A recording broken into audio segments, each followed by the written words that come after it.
পূর্ণিমার রাতে বিল্লপত্র হাতে, নন্দিতে দিয়ে ভর, শুনিতে পাইবে স্বর। দুঃখের বিনাশের কারণ, তাহাতে পাইবে উদাহরণ। নীলের পরম ভক্ত, নতমস্তক রিক্ত।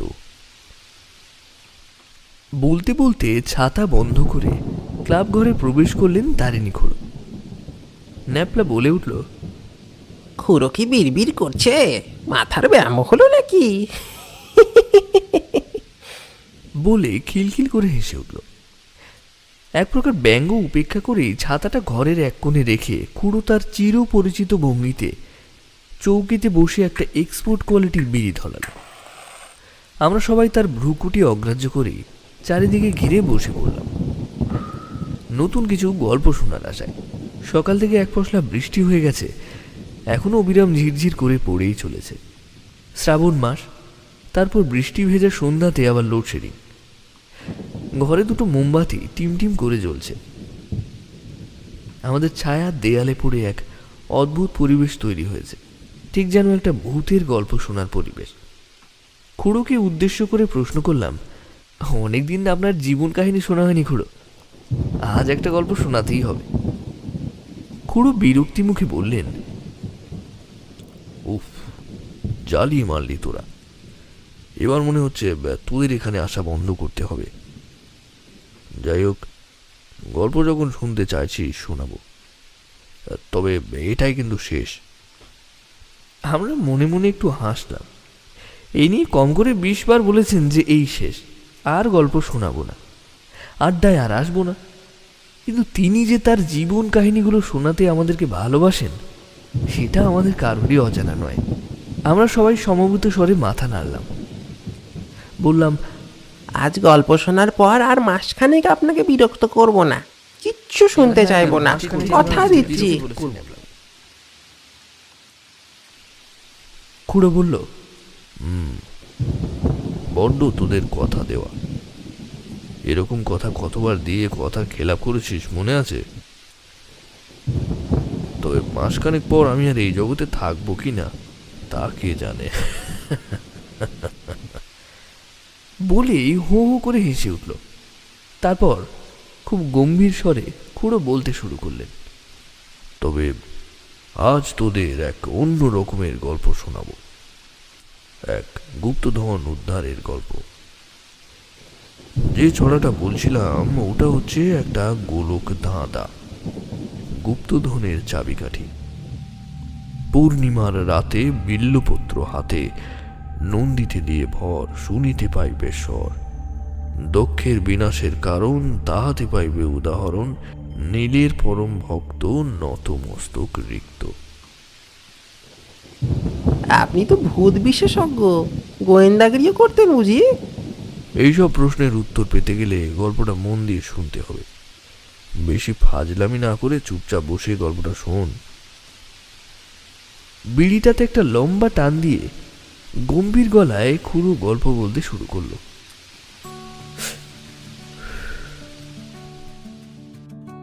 অনেকদিন লাগাতার কাজ করে আমি ক্লান্ত। মন বলছে অন্তত কিছুদিন কাজ থেকে অবসর নেওয়া দরকার। তাই ঠিক করলাম যে রাজাদের স্থান মানে রাজস্থানে ভ্রমণে যাব। তাছাড়াও এমনিতে বেশি দিন আমার একরকম কাজে মন বসে না। ঠিক সেই মতো ছুটি কাটাতে পৌঁছে গেলাম রাজস্থানের একটা প্রাচীন নগরে, বিশালগড়। সুপ্রাচীন নগরী, দেখে বোঝা যায় যে কি না বৈভব, খ্যাতি, সম্পদে পরিপূর্ণ ছিল। রাজরাজারা নেই, কিন্তু রয়েছে তাদের সমৃদ্ধ ইতিহাস। কয়েকটা দিন বেশ আমোদ প্রমোদেই কাটালাম। মানুষজন খুব রুচিশীল, খাবার দাবারও বেশ ভালো। যে হোটেলে উঠেছিলাম সেটা ছিল বিশালগড়ের ভূতপূর্ব রাজা উদয়নারায়ণ রাঠোরের। ভদ্রলোক এখনো রাজা উপাধি ব্যবহার করেন। রাজতন্ত্র এখন আর নেই। দেশ স্বাধীন হওয়ার সাথে সাথে রাজার ক্ষমতাও শেষ হয়েছে। দেশে এখন লোকতন্ত্র, প্রজাদের সমস্ত কর এখন ভারত সরকারের খাজনাতে জমা পড়ে। তাই রাজা বাবুদের শাহী খাজনা বলতে এখন আর কিছুই নেই।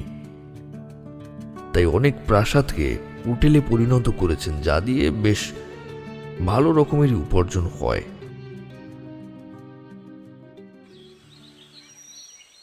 একদিন বিকেলে হোটেলের বেয়ারা আমাকে খবর দেয় যে রাজাবাবু আমার সঙ্গে দেখা করতে চান। খুব জরুরি দরকার, কাল বিকেলে রাজার নিবাসস্থলে যেতে হবে। রাজাবাবু স্বয়ং গাড়ি পাঠাবেন। একটু তাজ্জব হলাম, রাজামশাই আমাকে চিনলেন কেমন করে, আর আমার সাথে কেনই বা দেখা করতে চান? ঠিক তাই হলো। পরদিন বিকেল 4টেয় গাড়ি এলো। ঘণ্টাখানেক পর রাজপ্রাসাদে পৌঁছালাম। প্রকাণ্ড প্রাসাদ, যেমন সাজানো গুছানো তেমন দেখতে সুন্দর। সামনে এক ফালি ফুলের বাগান, মাঝে মাঝে এক একটা ফোয়ারা। কিছুক্ষণ পর রাজা নিজে এলো দেখা করতে।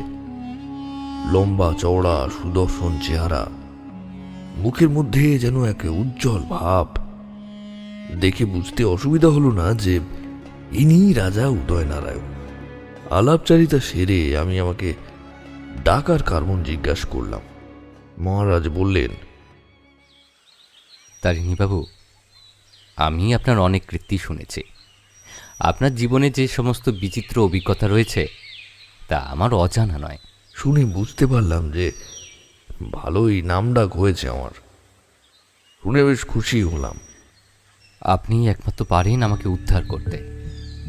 বাড়িতে 2 মাস ধরেই দিন দিন কিছু না কিছু অঘটন ঘটেই যাচ্ছে। কিরকম অঘটন? প্রথমেই ঘটনার শিকার হয় রাজমহলের এক পাহারাদার। অদ্ভুতভাবে মারা যায়। দেখে মনে হয় যেন কেউ তার দেহের সমস্ত রক্ত চুষে তাকে মেরে ফেলেছে। ফ্যাকাশে সাদা শরীরটা উদ্ধার হয় ঠাকুর দালান থেকে। একটা সুস্থ জোয়ান লোক, রাত অবধি যার কোনো রোগ ব্যাধি ছিল না, আর পরদিন তার রক্তহীন ছিপটে শরীর পাওয়া গেল। এটা অ্যানিমিয়া নয়। এরপর এক এক করে সব চাকর বাকর একইভাবে মারা যেতে থাকে। 3 দিন আগে মারা গেছে ছোট কুমার, মানে আমার ছোট ছেলে। চন্দ্রদীপ্ত মুখে অমাবস্যা নেমে এলো। দেখে বুঝতে পারলাম যে ছেলের মৃত্যুতে রাজা গভীর শোকাহত। সান্ত্বনা দেওয়ার মতো শব্দ আমার কাছে ছিল না। আমি বললাম, পুলিশে খবর দেননি? এগুলো খুনও তো হতে পারে। পুলিশ কিনারা করতে পারেনি। সব মৃত্যু রক্তহীনতায়। এইভাবে অ্যানিমিয়ার কথা বলা যেতে পারে, কিন্তু শরীরে তার কোনো লক্ষণ ছিল না। যেমন হাত পা ফোলা, পেট ফুলে যাওয়া, এসব কিছুই ছিল না। গলার কাছে 2টো সূক্ষ্ম ছিদ্র ছাড়া আর দেহে কোনো সন্দেহজনক দাগ পাওয়া যায়নি। এমনকি শরীর, গলা ছাড়াও অন্য জায়গাও কোনো ক্ষত ছিল না।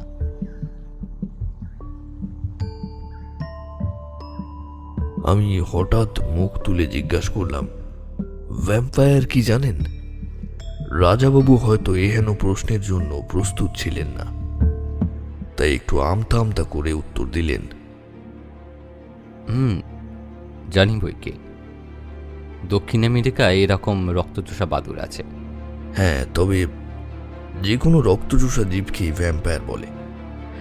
জাপানি উপকথায় ভ্যাম্পায়ার ক্যাট মানে রক্তচোষা বেড়ালের কথা উল্লেখ করা আছে। তেমন পশ্চিম ইউরোপের বলকান অঞ্চলে রক্তচোষা মানুষই ভ্যাম্পায়ার, যাদেরকে ড্রাকুলা বলে। আমারও একমত। এটা যে কোনো এক রক্তচোষা জীবের কাজ, তবে এটা বাদুর জাতীয় কিছু নয়। আপনি নিশ্চিত যে এটা বাদুর জাতীয় কোনো কিছু নয়? রাজাবাবু কিছুটা ভেবে বললেন, পুরো নিশ্চিত নয়, তবে বাদুর টাদুর কিছু হলে দেখা মিলত। কিছু না কিছু ছাপ ছেড়ে যেত, কিন্তু পুলিশও সেরকম কিছু পায়নি। এ হয়তো এমন এক জীব যা মুহূর্তের মধ্যে হাওয়াতে মিলিয়ে যায়। তবে মৃতদেহের পোস্টমর্টম রিপোর্ট বলে যে মৃত্যু এক জৈব বিষে। হয়তো সেই জীবটা কামড়ালে এমন এক বিষ শরীরে প্রবেশ করে যা সঙ্গে সঙ্গে রক্তের সব লোহিত কণিকাগুলিকে নিমেষেই ভেঙে দেয়। ফলে তৎক্ষণাৎ মৃত্যু। কি বিষ? তাও জানি না, তবে কোনো কেমিক্যাল বিষ না, সেটা রিপোর্টে লেখা। মাসখানেক থেকেই মহলে কিছু না কিছু উপদ্রব হচ্ছে। কিরকম উপদ্রব? যেমন রাতের বেলায় ঠাকুর দালানে চলাফেরার করার শব্দ, কিছু ভারী জিনিস পড়ার শব্দ। অনেকবার দেখতে গেছি কিন্তু চোখে কিছু পড়েনি। হ্যাঁ, তবে চাকর বাকর নাকি একটা ভয়ানক লম্বা ছায়া মূর্তি দেখতে পেয়েছে। আমাকে কি করতে হবে? মানে আপনি আমার কাছ থেকে কিরকম সাহায্য চান? আমার বিনীত অনুরোধ, আপনি যদি একটু দেখতেন যে বিষয়টা সত্যি সত্যি ভৌতিক কিনা, নাকি অন্য কোনো অলৌকিক জীবের আবির্ভাবে এসব হচ্ছে। আমাকে আপনি এমন একটা ঘর দিন যাতে রাত্রে আমি ঠাকুর দালানে নজর রাখতে পারি। ঠিক তাই হলো। পশ্চিমের বড় ঘরটায় আমাকে থাকতে দেওয়া হলো, যেখান থেকে ঠাকুর দালান স্পষ্টভাবে দেখা যায়। পুরো রাত ঘাপটি মেরে বসে থাকলাম, কিন্তু সন্দেহজনক কিছুই লক্ষ্য করলাম না। পরদিন সকালে ঠাকুর দালানটা ঘুরে দেখলাম মস্ত বড় শিব মন্দির। মন্দিরের প্রবেশদ্বারে একটা বিশাল সাদা পাথরের ষাঁড়, নন্দী মহারাজ, দারুণ মার্বেলের কাজ করা সুপ্রাচীন মন্দির। শিবলিঙ্গের সামনে একটা যজ্ঞগর্ভ, প্রতিনিয়ত পুজো হয়। রাজামশাই এক এক করে সবার সাথে পরিচয় করিয়ে দেয়। অন্দরমহলে মাত্র 7 জন, রাজা, রানী, বড় কুমার ও তার স্ত্রী।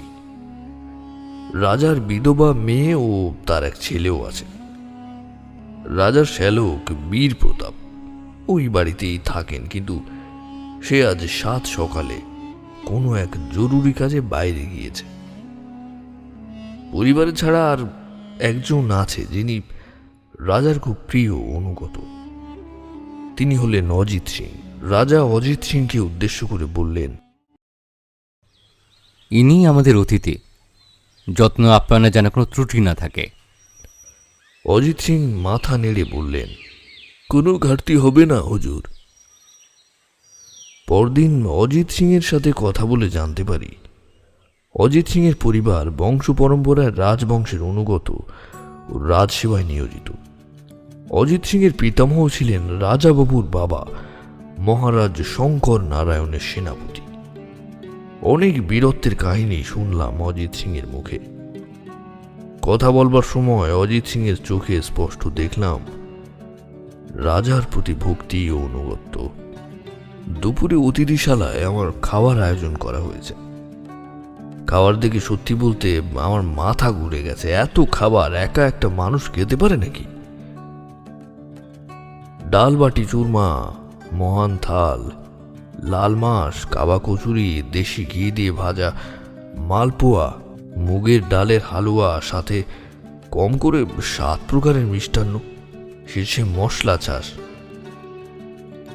দুপুরে এত কিছু খাওয়ার পর রাতে খেতে পারবো বলে মনে হয় না। দুপুরে একটা লম্বা ঘুম দিলাম। রাত জাগতে হবে আসল ঘটনার রাতেই। ঘুম থেকে উঠে শরীরটা বেশ চনমনে লাগছে। বিকেলে চা দিয়ে গেলেন একজন। রাজাবাবুর কথা জিজ্ঞেস করাতে তিনি বললেন রাজামশাই এখনো ফেরেননি। পুরো বিকেলটা গ্রামের পথে পথে ঘুরলাম। যখন রাজমহলে ফিরলাম তখন সন্ধ্যা ঘনিয়ে এসেছে। বৈঠকখানায় বসলাম, কিন্তু রাজাবাবু এখনো ফেরেননি। রাজাবাবু যখন ফিরলেন তখন রাত হয়ে গেছে। একটা চাকর বলে গেল যে আজ রাতে ভোজন অন্দরমহলেই হবে। রাজাবাবু আমাকে সঙ্গে করে নিয়ে আসতে বলেছেন। আমি বললাম, আরে এ তো আমার সৌভাগ্য, রাজাবাবুর সাথে বসে ভোজন করতে পারবো। গিয়ে দেখি রাজাবাবু খাবার টেবিলে বসে আছেন।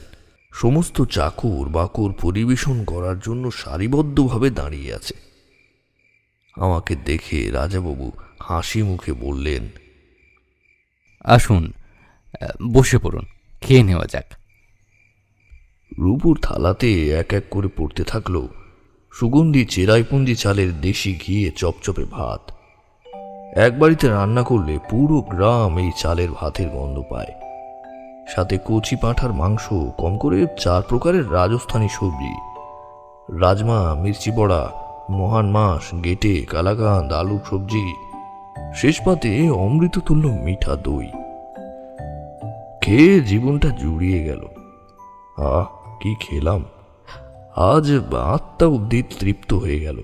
আসলে কি জানিস, বাঙালির পাতে ভাত মাংস না পড়লে মন ও পেট দুটোই তৃপ্তি হয় না। এটা হয়তো রাজামশাই জানতেন, তাই এই আয়োজন। এবার খাওয়ার পর রাজাবাবু বললেন, ভালো করে তেমন আয়োজন করতে পারলাম না, ক্ষমা প্রার্থী আমি। মিছে মিছে লজ্জা দিচ্ছেন কেন রাজাবাবু? আজ যা খেলাম তা আমার জীবনের সেরা ভুঁড়িভোজ। রাজাবাবু আমাকে উদ্দেশ্য করে বললেন। বলি, একটু পায়চারি করে আসলে ভালো হতো না? আমি ঘাড় নাড়িয়ে সম্মতি জানিয়ে বললাম, রাজার হুকুম শিরোধার্য। রাজাবাবু হো হো করে হেসে উঠলেন। রাজার ছায়াসঙ্গী অজিত সিংহ আমাদের সাথে আসতে চাইছিল, কিন্তু রাজাবাবু ওকে বলল সে যেন রাজবাড়িতেই থাকে। হয়তো রাজামশাই আমাকে কিছু বলতে চান যা অন্য কারোর সামনে বলা যাবে না, এমনকি একনিষ্ঠ ভৃত্য অজিত সিংহের কাছেও না। রাজবাড়ি থেকে দুজনে বেরিয়ে পড়লাম।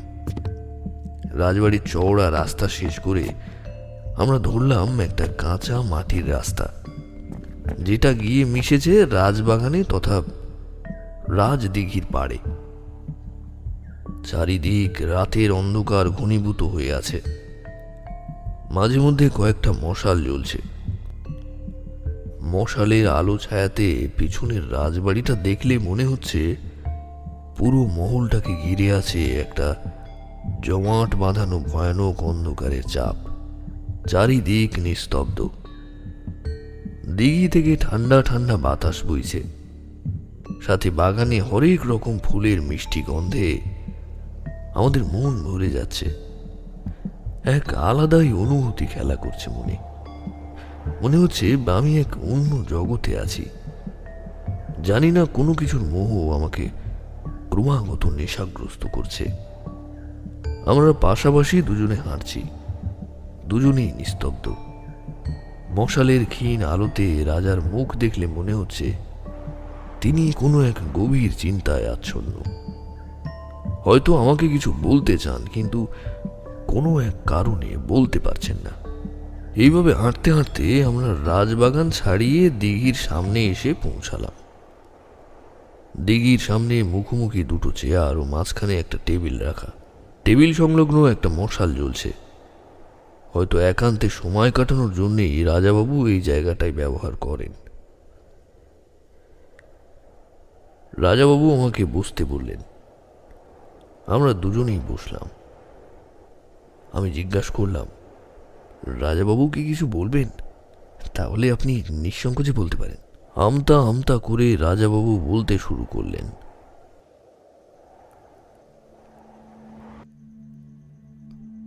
আমাদের রাজবংশ আনুমানিক 450 বছর পুরনো।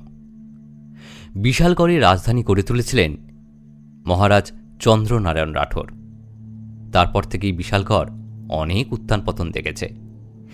এই মন্দির তৈরি করেছিলেন তিনি। তবে মন্দিরটাকে নতুন করে গড়ে তুলেছিলেন আমার প্রপিতামহ মহারাজ দেবনারায়ণ রাঠোর। এমনকি এই নন্দী মহারাজের স্থাপন তার সময় হয়।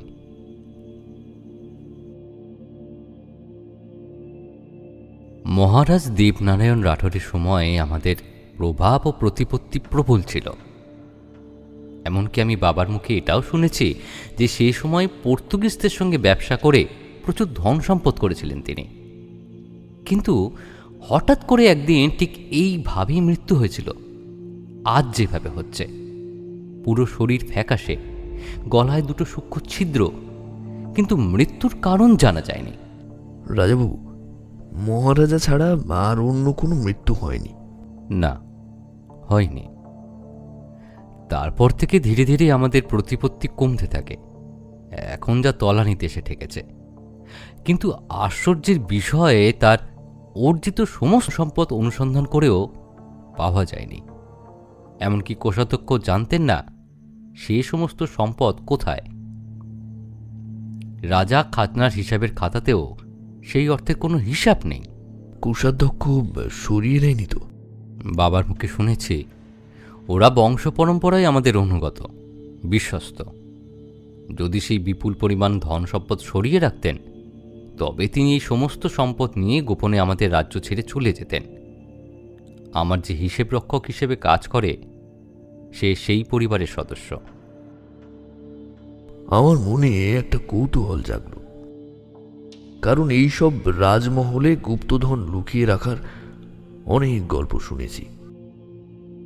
এখানে বিপুল গুপ্তধন থাকা এমন কিছুই অসম্ভব নয়। আমার সন্দেহটা তখনই দানা বাঁধল। আমি জিজ্ঞাসা করলাম, রাজাবাবু, আপনারা সেই হারানো সম্পদ অনুসন্ধানের চেষ্টা করেননি? রাজাবাবু এই প্রশ্নের কোনো উত্তর দিলেন না, শুধু বললেন, আজ অনেক রাত হলো, কাল কথা হবে। এবার রাজমহলের উদ্দেশ্যে পা বাড়ানো যাক। ঠিক সেই মতো আমরা বাগানের মেঠো পথ দিয়ে পা বাড়ালাম। আমার মনে শুধু একটাই প্রশ্ন ঘুরপাক খাচ্ছে, এত বছর আগের ঘটনার সাথে কি আজকের মৃত্যু রহস্যের কিছু যোগ আছে, নাকি শুধু সেটা কোনো একটা দুর্ঘটনা ছিল? পুরো রাস্তাটা আমরা দুজনেই নিস্তব্ধ, নিজ নিজ চিন্তাতে চিন্তামগ্ন। রাজা শুভরাত্রি বলে অন্দরমহলের উদ্দেশ্যে রওনা দিল। আমিও আমার ঘরে ফিরলাম।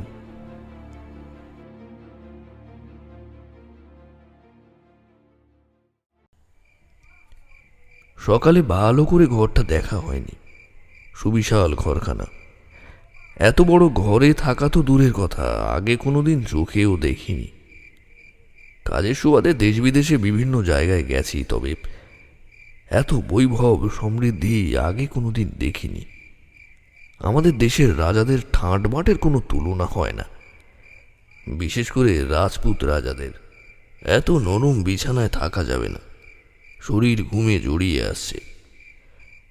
ঘুমিয়ে পড়লেই মুশকিল, যে কাজে আসা সেটা করা যাবে না। রাজাবাবু খুব বিশ্বাস করে আমাকে এনেছেন। সেই রাতটা শিকারী বাঘের মতো তীক্ষ্ণ দৃষ্টিতে অপেক্ষা করতে লাগলাম। গভীর রাতে পায়ের শব্দ পেতেই আমি নড়ে চড়ে বসলাম। বিড়াল পায়ে অতি সূক্ষ্ম গতিতে শব্দকে অনুসরণ করে এগোতে থাকি। আমাকে দেখতে পেয়ে হঠাৎ একটা লম্বা ছায়ামূর্তি দ্রুত অন্ধকারে মিলিয়ে যায়। একটু খোঁজাখুঁজি করতেই একটা কাগজের চিরকুট পাই। তাতে লেখা, পূর্ণিমার রাতে বিল্লপত্র হাতে, নন্দিতে দিয়ে ভর শুনিতে পাইবে স্বর।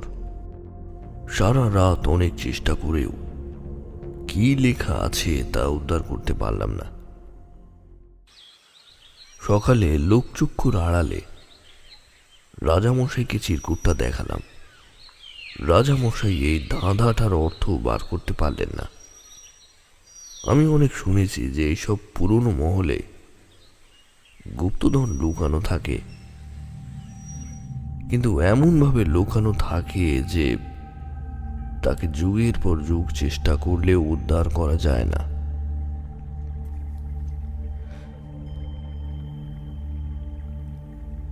চিরকুটটা হাতে পেয়ে বুঝতে আর দেরি হলো না যে এটা কোনো ভূত পিশাচের ঘটনা না, এটা কোনো মানুষের কার্যকলাপ। গুপ্তধনের সন্ধানে একের পর এক খুন হচ্ছে, কিন্তু খুনগুলো কেন? একটা বিরাট প্রশ্নতে চারিদিকে অন্ধকার হয়ে গেল। দিশেহারা হয়ে পড়লাম আমি। কিন্তু সব প্রশ্নের উত্তর এই ছেঁড়া কাগজে লুকিয়ে আছে। ধীরে ধীরে চাঁদ রুটির মতো গোল হতে শুরু করলো। পরশু পূর্ণিমা। রাতে একটু তন্দ্রা মতো লেগেছিল। দুদিনের রাত জাগা রক্ত মাংসের শরীর কতই বা স্বাদ দেবে। ঘুম ভেঙে গেল একটা জোর শব্দে। কি যেন একটা ধড়াস করে পড়ল। মহলের সব আলো এক এক করে জ্বলে উঠল। সবাই হাজির হলাম। দেখি বাড়ির দারোয়ান অজিত সিং মাটিতে পড়ে লুটোচ্ছে। কেউ যেন সূঁচ ফুটিয়ে দিয়েছে। শরীরটা ফ্যাকাশে ছিবড়ে হয়ে গেছে। বাড়ির সবাই উপস্থিত, শুধু বীর প্রতাপ ছাড়া। অকারণে সন্দেহ করা আমার স্বভাব, কিন্তু রাজাকে এখনই কিছু বলা যাবে না। অনেক চেষ্টা করেও অজিত সিংকে বাঁচানো গেল না।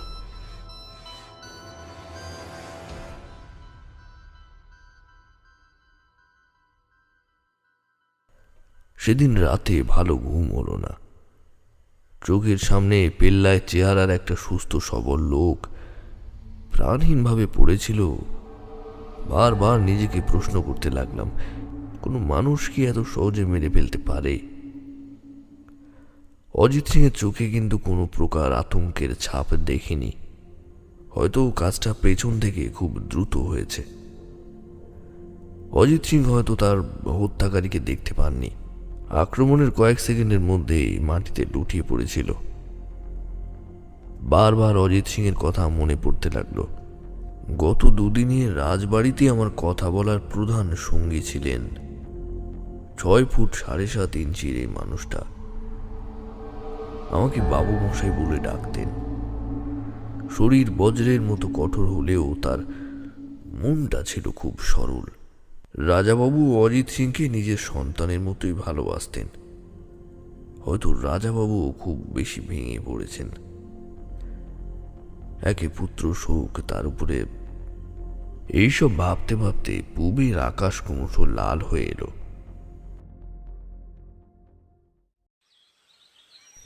সেদিন ছিল সোমবার। এত সুন্দর সুপ্রাচীন, তারপর আবার ইষ্টদেব ভোলা বাবার মন্দির, পুজো না করে থাকা যায় না। সোমবার শিব পুজোর দিন, তাই মনে মনে ভাবলাম আজ শিব পুজো করব এবং মহাদেবের কাছে প্রার্থনা করব যেন ওই মৃত্যু লীলা বন্ধ হয়ে যায়। রাজার মহলের পেছনে একটা সুন্দর দিঘি। যদিও এটাকে দিঘি বলা ভুল, কারণ খালি চোখে এপার থেকে ওপারে নজর পড়ে না, সবকিছু অস্পষ্ট লাগে। সামনে সুন্দর চাতাল বাঁধানো ঘাট, মার্বেলের ফলকে লেখা রানীঘাট। হয়তো এক সময় এই ঘাটে রাজপরিবার স্নান করতেন। দিঘির জল এত স্বচ্ছ যে নিচের বালি অবধি দেখা যায়। ভালো করে স্নান করে শুধু পোশাক পরে ফুল তোলার জন্য বাগানে গেলাম। বেলপাতা তুলতে গিয়ে ধাঁধাটা মনে পড়ে গেল। চিৎকার করে উঠলাম। আমি উত্তর পেয়ে গেছি। পূর্ণিমার রাতে বিল্লপত্র হাতে নন্দিতে দিয়ে বর শুনিতে পাইবে স্বর। চটজলদি হাজির হলাম মন্দিরে। শিব পুজো করতে উপস্থিত হলাম অন্দর মহলে। রাজাবাবুর খোঁজ করতে জানতে পারলাম তিনি ঘরে। রাজাবাবু আমি এসেছি জানতে পেরে নিজেই নেমে এলেন। তারপর দুজনে বৈঠকখানায় বসলাম। রাজামশাইকে সবটা খুলে বললাম। সঙ্গে রাতে 10 জন লাঠেল প্রস্তুত করে রাখার অনুরোধ করলাম। কিন্তু আমি যে ধাঁধাটার মানে উদ্ধার করতে পেরেছি তা যেন কাক পক্ষীও টের না পায়, এমনকি রানীও না। সঙ্গে আরো একটা অনুরোধ করলাম যে আজ রাজাবাবুর রাতের খাবার যেন না খায়। রাজামশাই আমাকে আশ্বস্ত করলেন যে কথাটা গোপন থাকবে।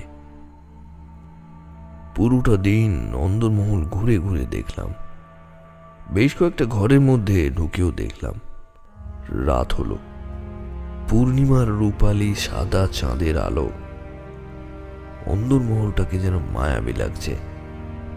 চাঁদের আলোতে মন্দির দালানের স্ফটিক পাথরের ফলকটা জলজল করে উঠছে। কথা মতো রাজা সহ জনাদশেক লাঠেল তৈরি। আমিও মন্দিরের অগ্নিকোণে অন্ধকারে গা ঢাকা দিয়ে বসে থাকলাম। কিছুক্ষণ পরে দেখি একটা লম্বা ছায়ামূর্তি মন্দিরে প্রবেশ করলো। তারপর একটা ঢাকনা সরার মতো শব্দ। কিছুক্ষণ আলো ছায়াতে হাতড়ানোর পর নন্দীর শিং দুটো জোরে টান দিয়ে নন্দী মহারাজের মাথাটা খুলে ফেলে। আর সাথে সাথে চোখ ঝলসানি আলোতে আমাদের সবার চোখ বন্ধ হয়ে যায়। আমার হাততালির শব্দে লাঠেলা ছায়ামূর্তিকে ঘিরে ফেলে। রাজবাড়ির সব আলো একে একে জ্বলে ওঠে। রাজামশাই শনাক্ত করেন যে ছায়ামূর্তিটা হলো তার শ্যালক বীর প্রতাপ। তার হাতে কালো কাপড় ভেজানো একটা উজ্জ্বল পাথর, একটা হিরে, সাথে উদ্ধার হলো দুটো চিরকুট। তাতে লেখা, দুঃখের বিনাশের কারণ তাহাতে পাইবে উদাহরণ, নীলের পরম ভক্ত নত মস্তক রিক্ত। বীর প্রতাপকে পুলিশে দেওয়া হলো। পরে সে দোষ স্বীকারও করে নেয়। খুন ও চুরির অপরাধে যাবজ্জীবন কারাদণ্ড হয় তার। গপ্প শেষ হয়ে গেল, কিন্তু ধাঁধার উত্তর তো পেলাম না। কি করে খুন হলো তাও তো জানা গেল না। এ আবার কেমন গপ্প?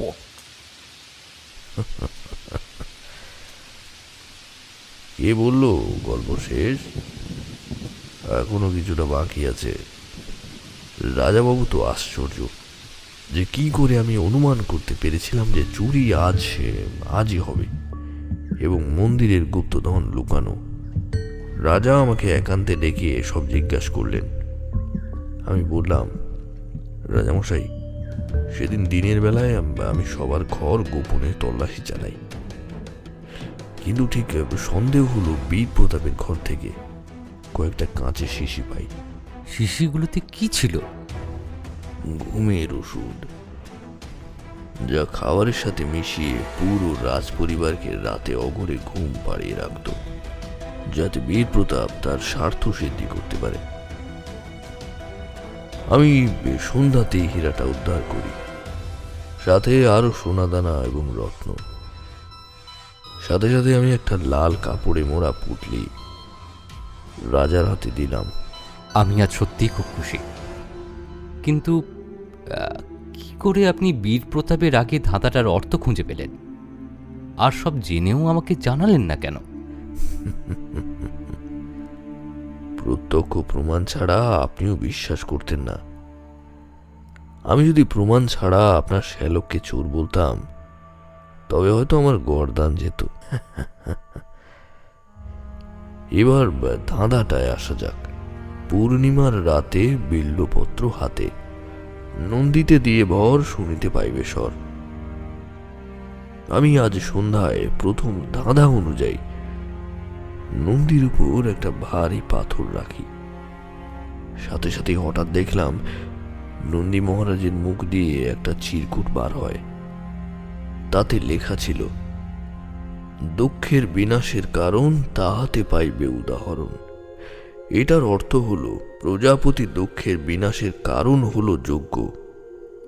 মহাদেব শিবকে আমন্ত্রণ জানানো হয়নি, এমনকি দক্ষপুত্রী মহাদেব পত্নী পার্বতীও আমন্ত্রণ পায়নি। সেই যজ্ঞে মা পার্বতী বিনা আমন্ত্রণে এসে অপমানিত হয়ে নিজেকে ক্রোধাগ্নিতে দাহ করেন। সাথে সাথে মহাদেবের অংশ থেকে জন্ম হলো বীরভদ্রের। এ থেকে বুঝতে পারি যে যজ্ঞ গর্ভে গুপ্তধন লুকোনো আছে। অনেক চেষ্টা করে যজ্ঞ গর্ভের নিজের ঢাকনাটা সরিয়ে আর একটা চিরকুট পাই। নীলের পরম ভক্ত নত মস্তক রিক্ত। এখানে নীল মানে মহাদেব, যার অপর নাম নীলকণ্ঠ, তার পরম ভক্ত বাহন নন্দী। প্রভু ভক্তিতে নন্দীর মাথা সর্বদাই ঝুঁকে থাকে, অর্থাৎ নন্দীর মাথার মধ্যেই রয়েছে গুপ্তধন। ঠিক তাই হল। নন্দী মহারাজের মাথার মধ্যে পেলাম বহু মূল্যের পাথর সমেত সোনা দানা ও একটা হিরে। শুধুমাত্র হিরেটা যথাস্থানে রেখে বাকি সব নিজের হেফাজতেই রাখি। চিরকুটগুলো ঠিকঠাক জায়গায় রেখে দিই, যাতে বীর প্রতাপ সন্দেহ না করে। বীর প্রতাপ কি করে খুন করছে? এর উত্তর আমারও অজানা। তবে আমার সন্দেহ এটা বীর প্রতাপের কাজ নয়। সবার মৃত্যু রক্ত শূন্যতায়। কোনো এক জীব তার অসীম রক্ত পিপাসা মিটিয়েছে 5-5টা মানুষের রক্ত পান করে। তবে এটার পিছনে আসলে কে তা আমরাও জানি না। হয়তো গুপ্তধন পাড়ায় কোনো এক যক্ষ ছিল, যাকে এক এক করে 5-5টা মানুষের রক্ত দিয়ে তৃপ্ত করে গুপ্তধনের পথ সুগম করে বীর প্রতাপ।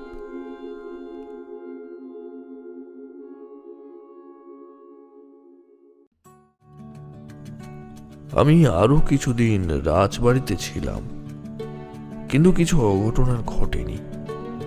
এই কিছুদিন থেকেই সবার খুব আপন হতে শুরু করলাম। সত্যি বলতে মায়া বসে গিয়েছিল রাজাবাবুর প্রতি। একদিন দুদিন করে 10 দিন থাকা হয়ে গেল। 11 দিনের দিন সকালে জল খাবার খেয়ে বেরিয়ে পড়লাম বাড়ির উদ্দেশ্যে। যদিও রাজাবাবু আরো কিছুদিন থাকার জন্য অনুরোধ করেছিলেন,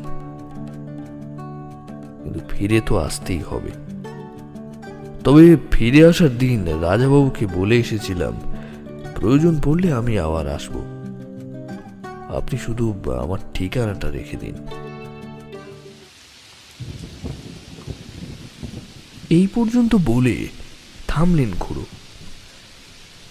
আমি বললাম, আচ্ছা খুড়ো, আপনি কি আবার কোনোদিন বিশালগড়ে গেছিলেন? খুড়ো চৌকি থেকে উঠে বললেন, গেছি, তবে আজ তা বলার সময় নেই। অনেক রাত হয়েছে, যে যার বাড়ি যা, অন্যদিন সেই গল্প শোনাবো। আমরা অনেক অনুরোধ করা সত্ত্বেও গল্পটা আর শোনা হলো না। তারিণী খুড়ো ঘরের কোণ থেকে ছাতাটা বার করে হনহন করে বেরিয়ে গেলেন। আমরাও সবাই মনে এক সমুদ্র প্রশ্ন নিয়ে বাড়িতে ফিরে এলাম।